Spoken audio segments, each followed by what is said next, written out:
Hello बच्चों।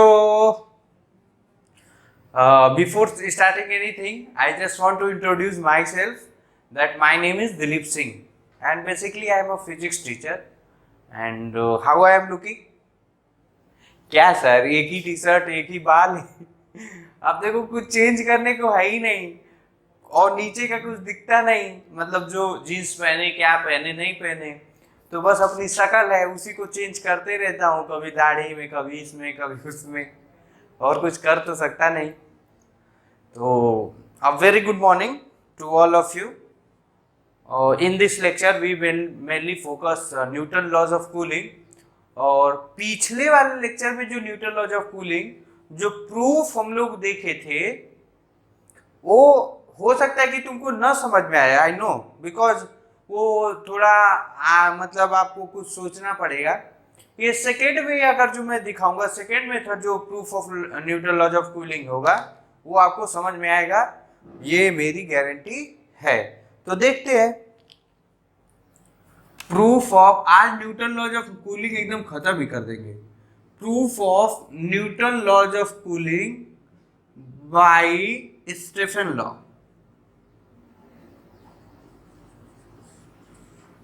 Bye Stefan law. अच्छा, मान लो ये बॉडी है, टेम्परेचर ऑफ द बॉडी, और मान लो कि ये सराउंडिंग है, सराउंडिंग टेम्परेचर, और ये क्या है, बॉडी टेम्परेचर।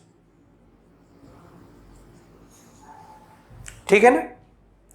तो क्या होता है, Q upon T is equal to sigma e a TB के पावर 4 माइनस टीएस के पावर 4। ये क्या होता है, ये क्या होता है, रेट ऑफ हीट लॉस। कोई दिक्कत, कोई परेशानी, यहां तक सेफ हो? अगर जो इसको डिफरेंशियल फॉर्म में लिखूंगा, डिफरेंशियल फॉर्म,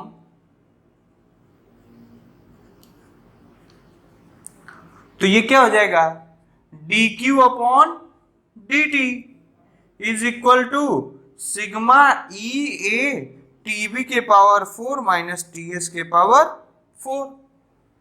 टीबी के पावर 4 माइनस टीएस के पावर 4। अच्छा sir,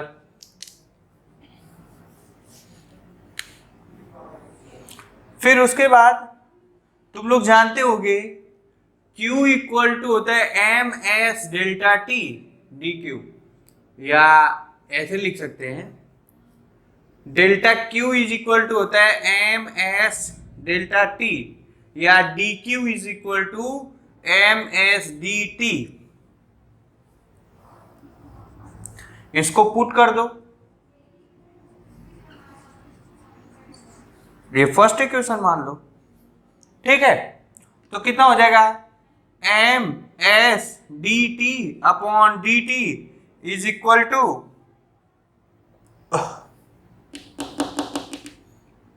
sigma e a TB के पावर 4 माइनस टीएस के पावर 4। कोई दिक्कत? अच्छा, dt upon dt is equal to sigma e a upon m s TB के पावर 4 माइनस टीएस के पावर 4। और ये क्या लगेगा, माइनस लगेगा, क्या लग जाएगा, माइनस। माइनस अपने मन से लगा दोगे, क्योंकि जैसे जैसे टाइम बढ़ेगा टेम्परेचर क्या हो रहा है, घटेगा। तो माइनस क्या इंडिकेट करता है, decrease in temperature with time. यहां तक तो पिछले ही में कहानी सही थी, कोई दिक्कत? अच्छा, इसको देखो, sigma constant, E constant, area constant, M constant, S constant, तो इसको मैं क्या ले सकता हूं, के लिख सकता हूं। क्या लिख दूं, के लिख दूं? अच्छा, तो हो जाएगा minus D T upon D T is equal to sigma e a upon, या इसको क्या लिख दूं, के डैश टी बी के पावर 4 माइनस टी एस के power 4, where k dash is the sigma e a upon m s, sigma e a upon m S.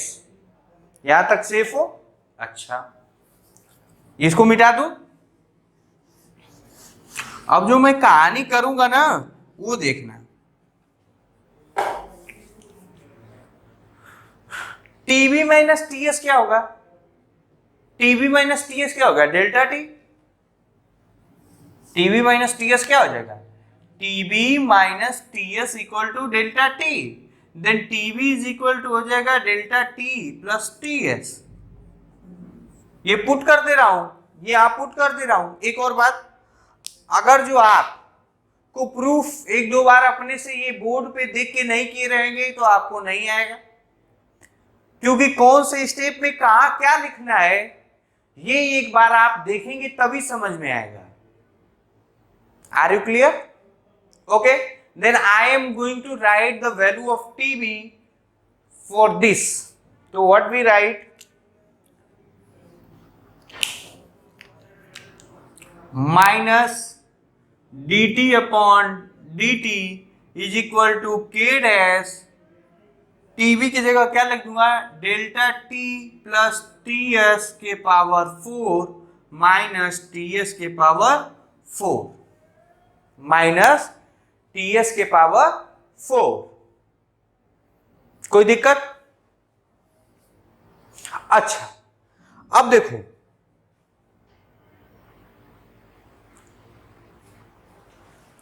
ठीक है ना।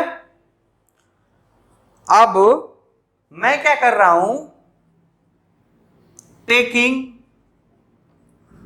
टी एस एज कॉमन, तो कॉमन लिखूंगा तो क्या हो जाएगा, minus D T upon D T is equal to के डैश, के डैश, देखो तो सही लिख रहा हूं क्या, टी एस के power 4 in bracket 1 plus delta T upon T S के पावर 4 माइनस 1, माइनस 1, और इसको ऐसे कर दे रहा हूं,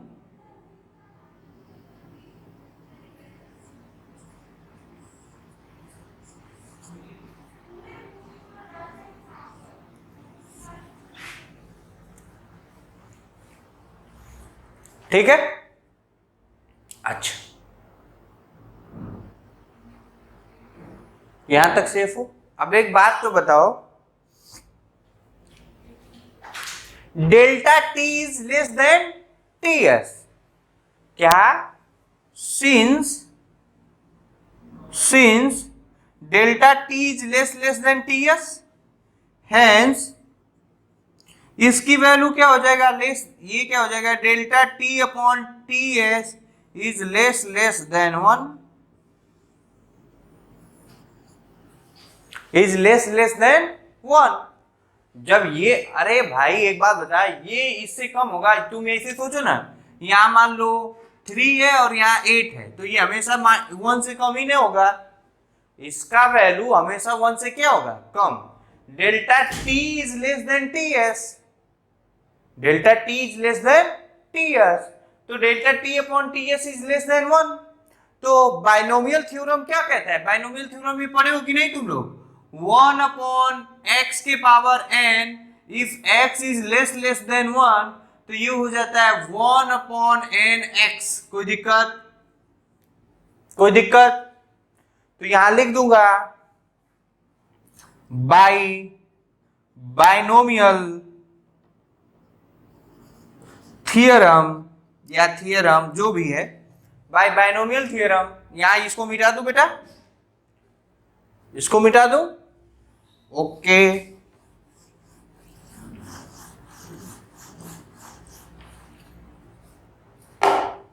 ये हो जाएगा minus D T upon D T is equal to T S के power 4 1 plus 4 delta T upon T S minus 1।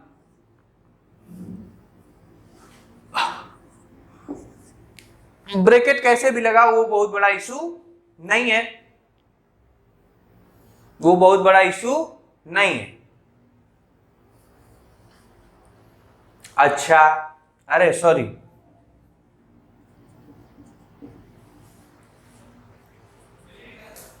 यहां तक सेफ हो, यहां तक कोई दिक्कत?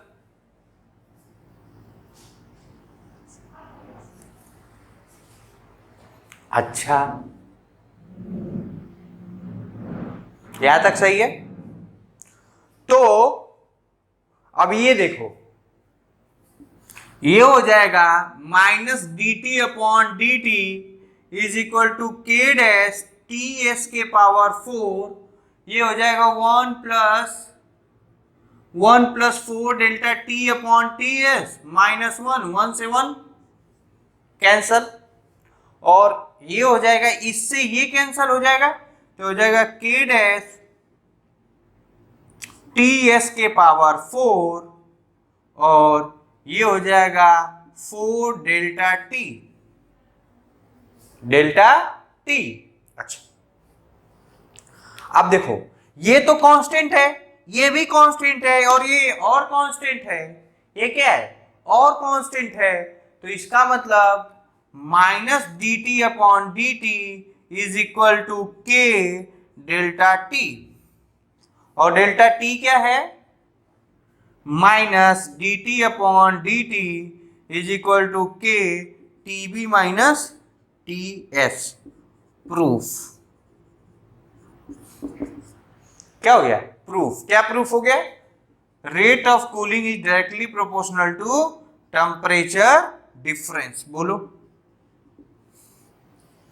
कहां कहां क्या क्या याद रखना है, ये आपको याद रखना पड़ेगा, ये आपको याद रखना पड़ेगा। अच्छा, यहां तक सेफ हो, कोई दिक्कत? अच्छा, मिटा दूं, फिर से बताऊं? यहां देखो, यहां मैंने बाइनोमियल थ्योरम यूज किया है, तो ये 4 कहां चला जाएगा, यहां ये वाला फॉर्मूला से, फिर उसके बाद 1 से 1 कैंसिल कर दिया, 1 से 1 कैंसिल कर दिया, टीएस है यहाँ, टीएस की पावर, ये गलती हो गया, ये टीएस के पावर 3 हो जाएगा। अब के टीएस के पावर 4, ये पूरा क्या है, कांस्टेंट है, कांस्टेंट है, तो इस कांस्टेंट को के मान लिया, के डेल्टा टी हो जाएगा टीवी माइनस टीएस। अच्छा,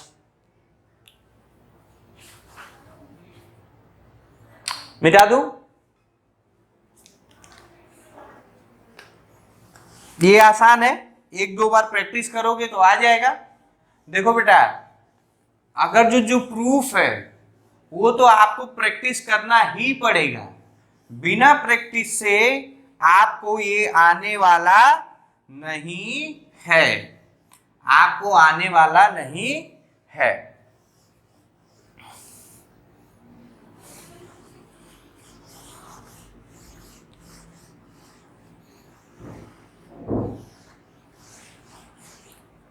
अच्छा, अब एक काम करते हैं, थोड़ा बहुत क्या कर लेते हैं, न्यूमेरिकल देख लेते हैं। क्या देखते हैं, न्यूमेरिकल देखते हैं, फिर उसके बाद कुछ आगे फर्दर हम लोग मूव ऑन करेंगे। जैसे जैसे ये क्वेश्चन है,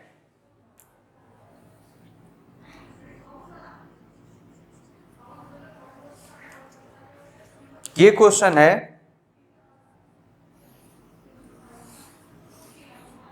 कि एन ऑब्जेक्ट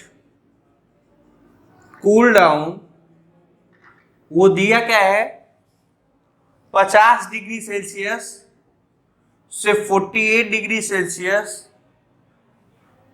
T1 टाइम में, फिर 48 से 46 डिग्री सेल्सियस T2 टाइम। तो पहला ऑप्शन है T1 इक्वल टू T2, दूसरा ऑप्शन है T1 is less then T2, मतलब T2 is less than, C option है T1 is greater than T2, और तीसरा है डेटा इज इनसफिशिएंट।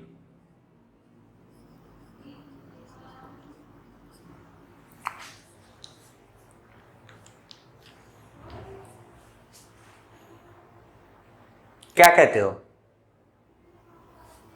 कितने लोग को सारा लग रहा है कि यही सही है? नहीं, ये सही नहीं है, बताया था पहले ही। Rate of cooling decrease with the time, rate of cooling decrease with the time, मतलब 50 डिग्री से 48 डिग्री सेल्सियस 2 डिग्री कम होने में अगर जो यहाँ 5 मिनट लगेगा तो ऑफकोर्स यहाँ ज्यादा ही लगेगा, ऑफकोर्स यहाँ ज्यादा ही लगेगा। अभी करेंगे, अभी हम लोग इसका प्रूफ भी देखेंगे कि यहाँ कितना ज्यादा लगेगा नहीं लगेगा, लेकिन आप यहाँ जान जाइए कि T2 is greater than T1, इसलिए आपका, अच्छा ये दोनों ऑप्शन सेम हो गया है ना,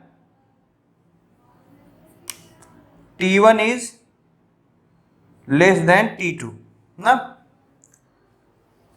तो कौन सा ऑप्शन सही है? ये सी वाला ऑप्शन सही है। समझ में आ रहा है ना? एग्जाम्पल में अगर जो ये 5 मिनट लगेगा तो ये मान लो ये 100% है ग्रेटर देन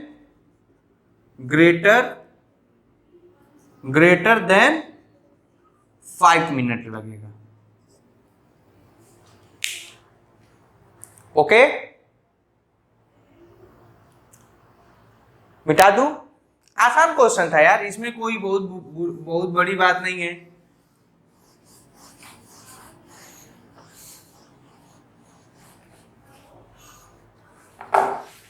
अच्छा,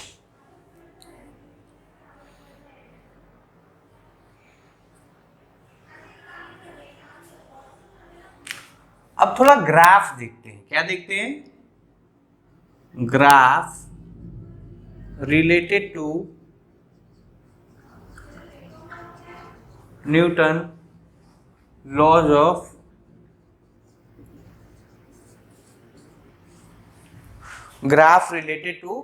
न्यूटन लॉज ऑफ कूलिंग। तो ग्राफ में अगर जो हम लोग को देखना रहेगा तो थोड़ा मैं वीडियो का लेंथ देख लूं। अभी काफी समय है बात करने के लिए। Graph related to Newton laws of cooling, तो जैसे ध्यान से सुनना तुम लोग, मान लो कोई बॉडी है और इसका T1 टेम्परेचर है, कितना है? T1 टेम्परेचर है, और T टाइम में इसका बॉडी का टेम्परेचर T2 हो गया। ऐसे लिख दे रहा हूं, T1 टेम्परेचर है, बॉडी का टेम्परेचर T2 हो गया। क्या हो गया? T2 हो गया। तो कैसे करेंगे? तो देखो,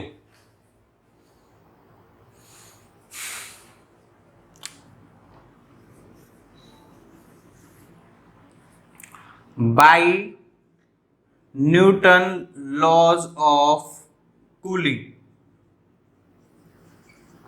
क्या होगा? Minus dt upon dt is equal to CA upon MS TB minus TS।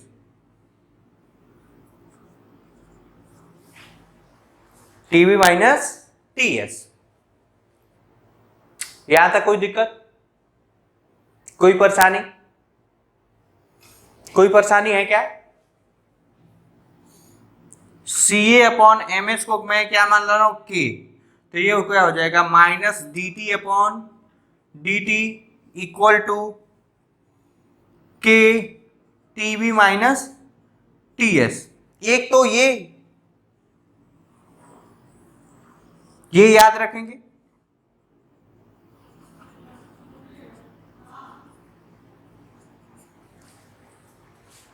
एक ये याद रखेंगे, ये क्या है? Rate of cooling.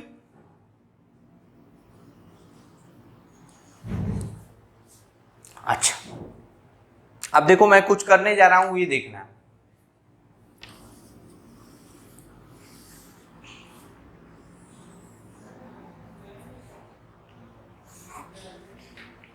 देखो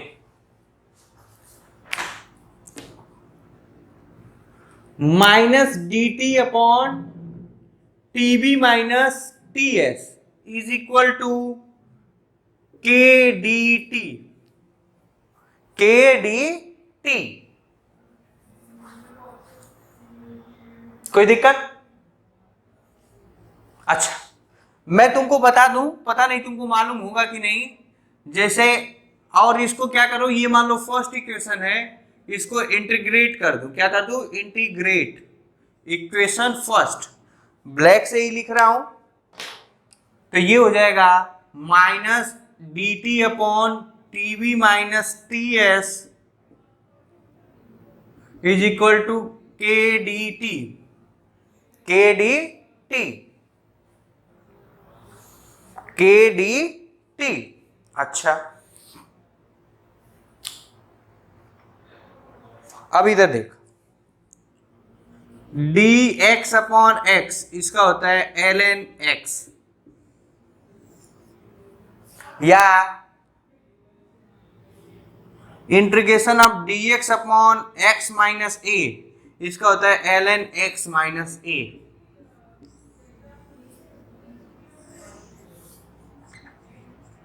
अगर जो नहीं आता है तो लिख ले, नहीं आता है तो लिख लीजिए। नीट में आपको ये जरूरत नहीं है, आपको सिर्फ ये याद रखनी है।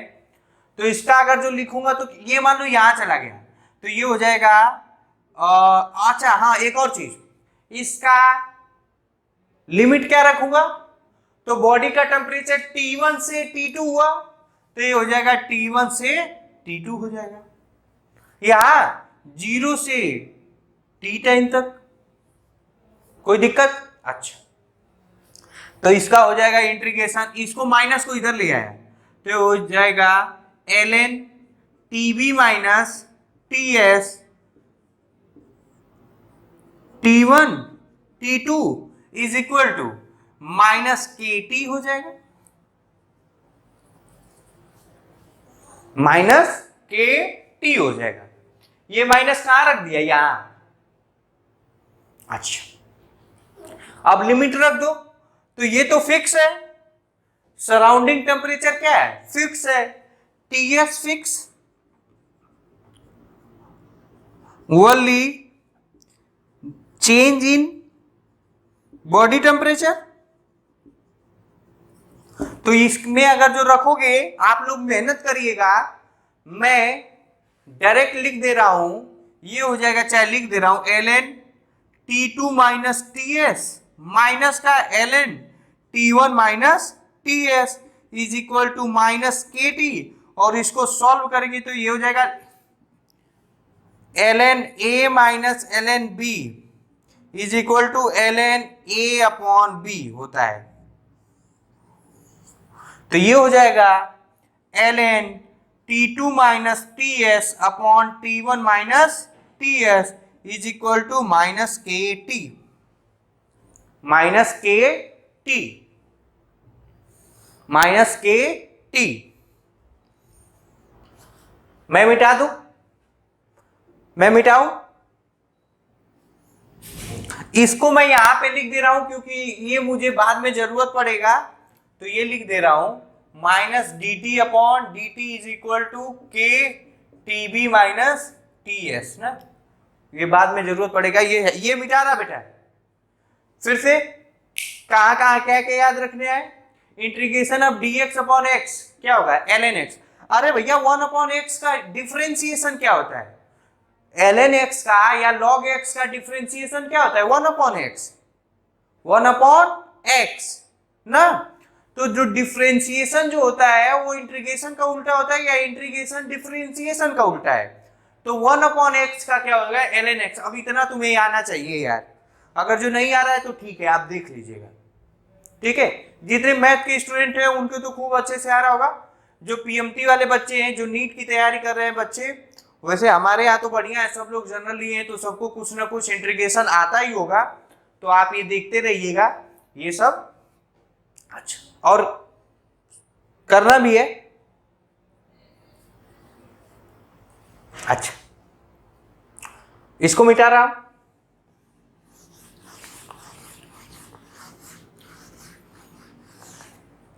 तो ये कितना हो जाएगा? अच्छा, जब लॉग इधर जाता है तो पावर पे हो जाता है, क्या हो जाता है? पावर। क्या हो जाता है? पावर। तो ये हो जाएगा T2 minus T S upon T1 minus T S is equal to E के पावर माइनस के टी, या T2 minus T S is equal to T1 minus T S E minus के टी, ई माइनस के T, या T2 is equal to T1 minus T S E minus के T plus T S.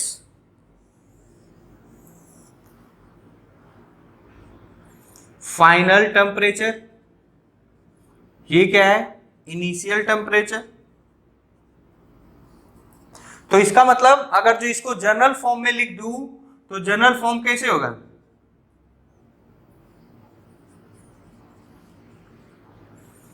T final is equal to T1 T initial minus T S E minus के T plus T S. It is the actual form of Newton laws of cooling. Equation देखकर घबराना नहीं है, घबराना नहीं है। क्यों sir? क्योंकि रियल में इस इक्वेशन से ना मैं क्या करूंगा? ग्राफ निकालूंगा। क्या करूंगा? ग्राफ निकालूंगा। क्या करूंगा?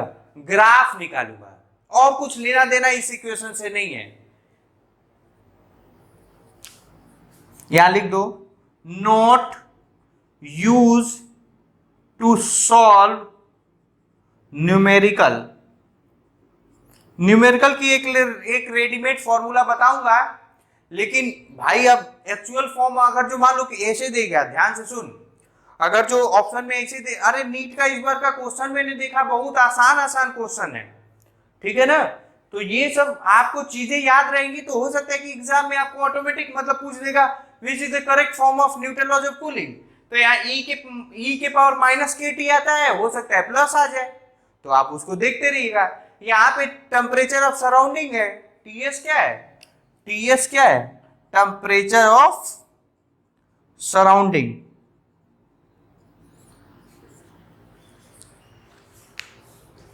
ठीक है ना?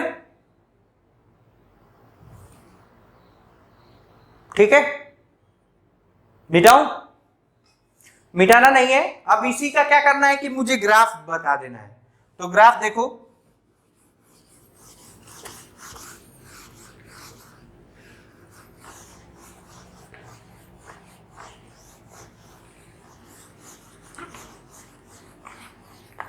देखो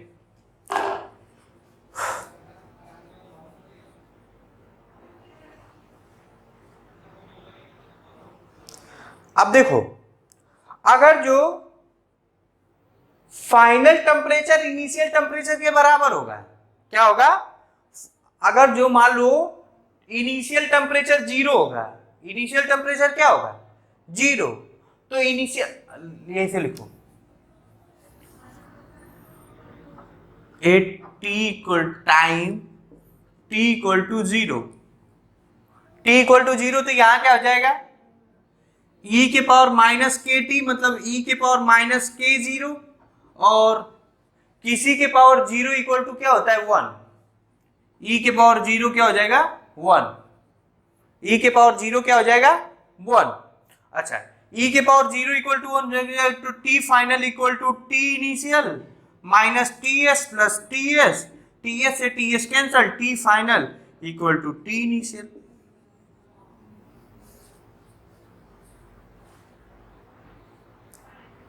ठीक है। अच्छा, at T equal to infinity, T equal to infinity, तो यहां हो जाएगा ई माइनस के इंफिनिटी, तो हो जाएगा 1 अपॉन ई के पावर इंफिनिटी, और 1 अपॉन इंफिनिटी के पावर होता है 0, तो T2 इक्वल टू हो जाएगा TS। मोस्ट इंपॉर्टेंट बात, कैसे कैसे ये यही था ना, ये बॉडी था, यहाँ पे T1 था, यहां से टाइम लिया था, ये T था, यहां बॉडी का टेम्परेचर हो गया था, यहां T2 हुआ था। बॉडी का टेम्परेचर सराउंडिंग के टेम्परेचर के बराबर कब होगा? इनफाइनाइट टाइम पे। बॉडी का टेम्परेचर सराउंडिंग के टेम्परेचर से कब होगा? इनफाइनाइट टाइम पे। यानी कोई बॉडी थर्मल इक्विलिब्रियम में भी होती है तो भी हीट रेडिएट करती है, लेकिन वो हीट इतना रेडिएट कम करती है, इतना कम करती है कि उसको काउंट करो या ना करो इससे बहुत ज्यादा फर्क नहीं पड़ता है। कहने का मतलब, अगर जो एक चाय है वो चाय को कुछ देर बाद रहोगे तो उसका टेम्परेचर सराउंडिंग के टेम्परेचर के बराबर हो जाएगा, लेकिन फिर भी वो हीट रेडिएट करता रहेगा, लेकिन वो हीट इतना कम रेडिएट करेगा कि आपको उसको काउंट न करोगे तो भी बात हो जाएगी। कहने में का मतलब, इससे कंक्लूजन क्या निकला? कंक्लूजन निकला, कंक्लूजन ऐसे, कंक्लूजन में तुम हिंदी में लिख लो कि एक्चुअली में बॉडी का टेम्परेचर सराउंडिंग के टेम्परेचर के बराबर इनफाइनाइट टाइम में होगा। इनफाइनाइट मतलब क्या होता है रे बाबू? असीमित। इनफाइनाइट टाइम, इसका मतलब जैसे अगर जो थर्मल इक्विलिब्रियम पे, हालांकि हम लोग ये मानते हैं कि थर्मल इक्विलिब्रियम में कोई हीट का ना तो रेडिएट होता है ना तो एब्जॉर्ब होता है। जैसे मान लो कि, जैसे इधर देख, जैसे मान लो temperature of the body, temperature of body मान लो 20 डिग्री सेल्सियस, और हीट कितना हो जाएगा? तो मान लो अगर जो टाइम इक्वल टू 15 घंटा है, पहले ये लिख ले फिर बताता हूं, ये लिख ले। मतलब की बात यही है कि किसी बॉडी का टेम्परेचर सराउंडिंग के टेम्परेचर पे इनफाइनाइट टाइम में होगा अकॉर्डिंग टू न्यूटन को लॉज ऑफ कूलिंग। अच्छा, अब देखते हैं, जैसे मान लो temperature of surrounding 30 degree Celsius है, T2 equal to 30 degree Celsius है, तो आफ्टर सम टाइम, कुछ समय बीत जाने के बाद क्या हो जाएगा? T2 की वैल्यू कितनी हो जाएगी? 30.0000912 डिग्री सेल्सियस होगा। तो 30 डिग्री के बाद इतना का change, this change can be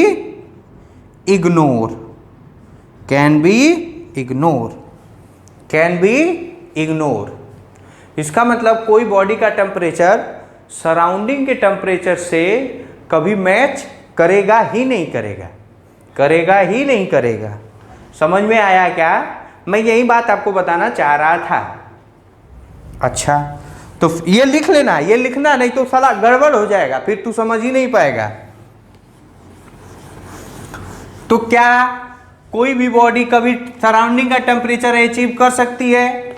बिल्कुल नहीं। या करने के बाद भी उसका टेम्परेचर घटता रहता है, लेकिन वो इतना कम घटता है या उसमें रेट ऑफ कूलिंग इतनी कम होती है कि हम लोग को पता चलता नहीं है, हम लोग को पता चलता नहीं है।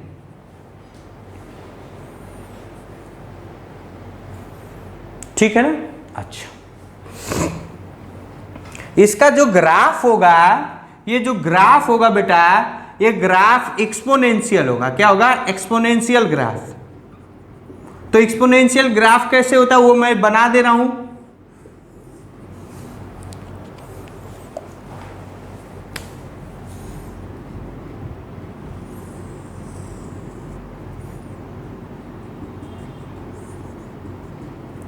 ये टेम्परेचर ऑफ सराउंडिंग, ये T1 T2, ये जनरल टाइम T मान लो, और ये किसका ग्राफ है? टेम्परेचर वर्सेस टाइम का ग्राफ है। टेम्परेचर वर्सेस टाइम का ग्राफ है। किसका ग्राफ है? टेम्परेचर वर्सेस टाइम का ग्राफ है। इसमें ये स्लोप क्या है? ये स्लोप है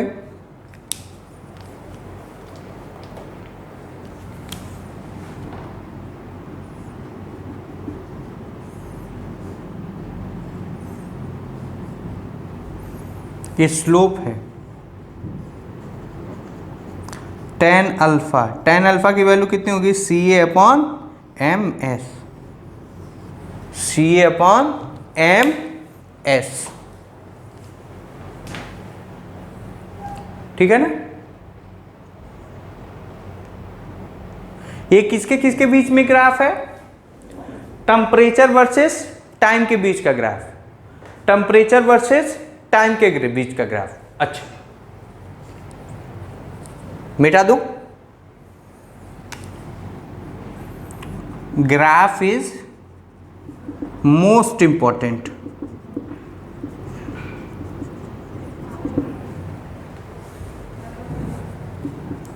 एग्जाम में आएगा। अच्छा, इससे रिलेटेड 2-3 ग्राफ और बनते हैं, वो ग्राफ को मैं बना दे रहा हूं। और don't confuse with that graph because all the graph are totally different. देखना, ध्यान से सुनना, यहां देखो,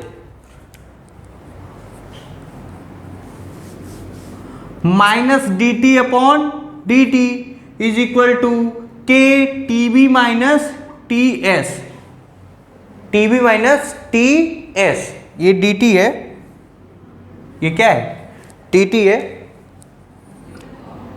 ये हो जाएगा rate of cooling is equal to KTB minus KTS, यानी rate of cooling is equal to KTB minus KTS। ये तो लिख ही दिया।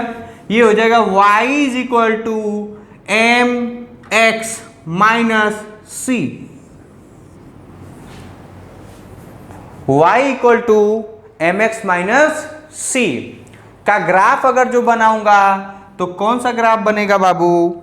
वो ग्राफ बन जाएगा, स्लोप क्या हो गया? स्लोप हो गया पॉजिटिव, इंटरसेप्ट क्या हो गया? निगेटिव। क्या हो जाएगा? निगेटिव। तो इसका ग्राफ कैसे बनेगा?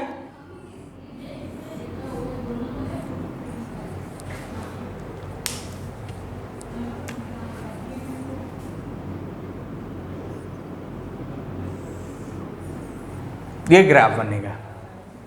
ये क्या है? Rate of cooling versus temperature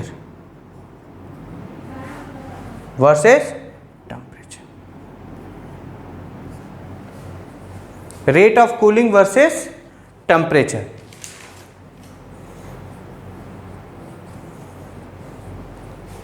अच्छा, और भी टेम्परेचर किसका? Temperature of the body. यहां क्या है? Temperature of the body. तो यहां ऐसे लिख देंगे, rate of cooling versus temperature, और वो भी किसका? बॉडी का।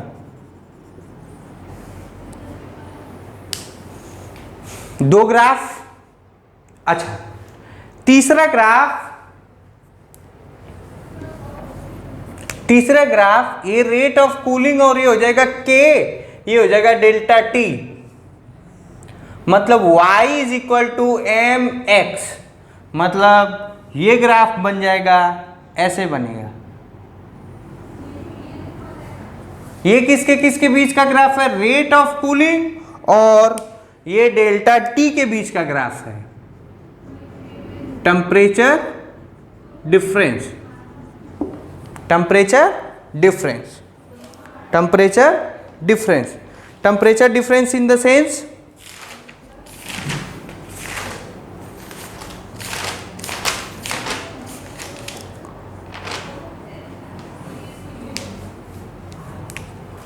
हाँ, टेम्परेचर डिफरेंस मतलब टीवी माइनस टीएस का ग्राफ है। अब ग्राफ कितना बना न्यूटन लॉज ऑफ कूलिंग में? 3। कितना ग्राफ बना? 3, लेकिन तीनों अलग अलग है, तीनों ग्राफ अलग अलग है।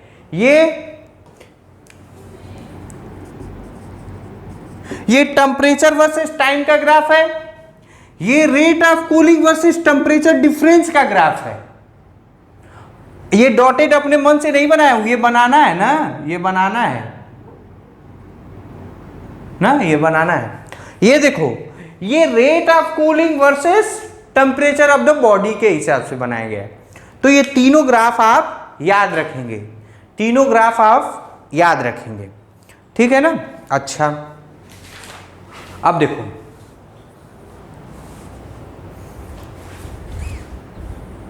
तीनों ग्राफ याद रखेंगे। मिटा दूं? मिटा दूं? अब कुछ बात और छोटी छोटी बात कर ले।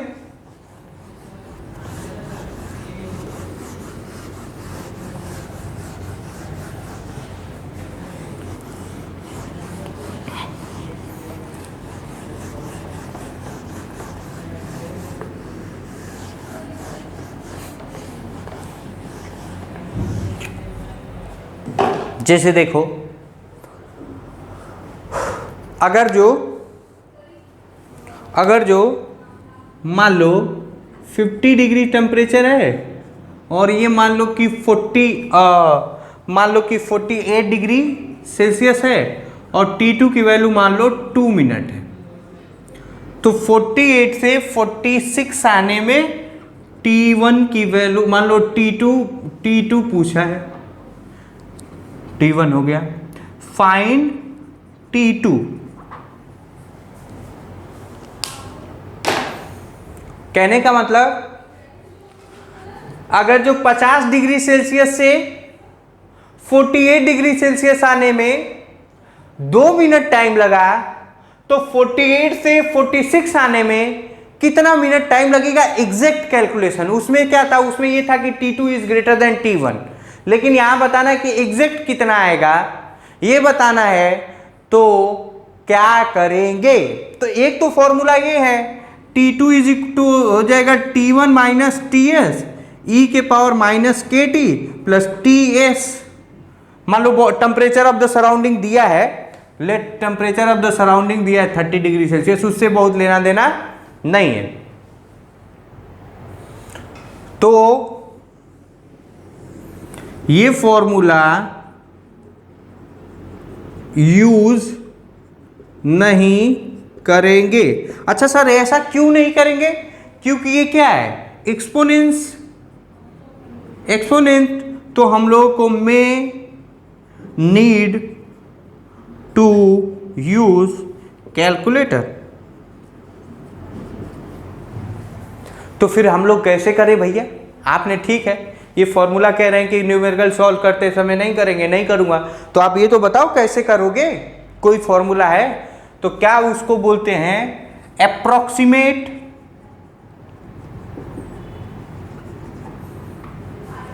और एवरेज फॉर्मूला या expression for Newton laws of cooling. क्या होता है? अगर जो मान लो कोई बॉडी है और उसका इनिशियल टेम्परेचर मान लो T इनिशियल, और फिर उसके बाद इस बॉडी को टाइम T में अगर जो ये बॉडी मान लो T फाइनल हुआ, क्या हुआ, T फाइनल हुआ, जो जिसमें क्या है T initial minus T final क्या हो जाएगा, स्मॉल, वेरी स्मॉल। मैं तुम लोग को बताया था ना कि जब टेम्परेचर डिफरेंस बहुत कम होगा तभी न्यूटन लॉ, ये लिखना है लिख लो या समझना है समझ लो, जब टेम्परेचर का डिफरेंस बहुत कम होगा तभी Newton laws of cooling valid होगा, नहीं तो वैलिड नहीं होगा। तो क्या करेंगे वो फॉर्मूला लिखवा दे रहा हूं, T initial minus T final, T initial या T final minus T initial upon में T is equal to K, या यहां लिख दो K ही लिख दो, K T final plus T initial upon में 2 माइनस TS। ये क्या है, एवरेज। और ये मैं बता दूं,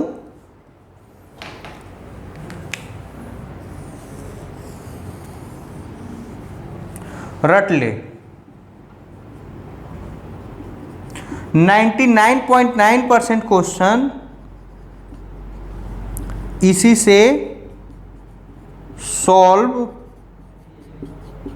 होगा, इसी से सॉल्व होगा, इसी से सॉल्व होगा,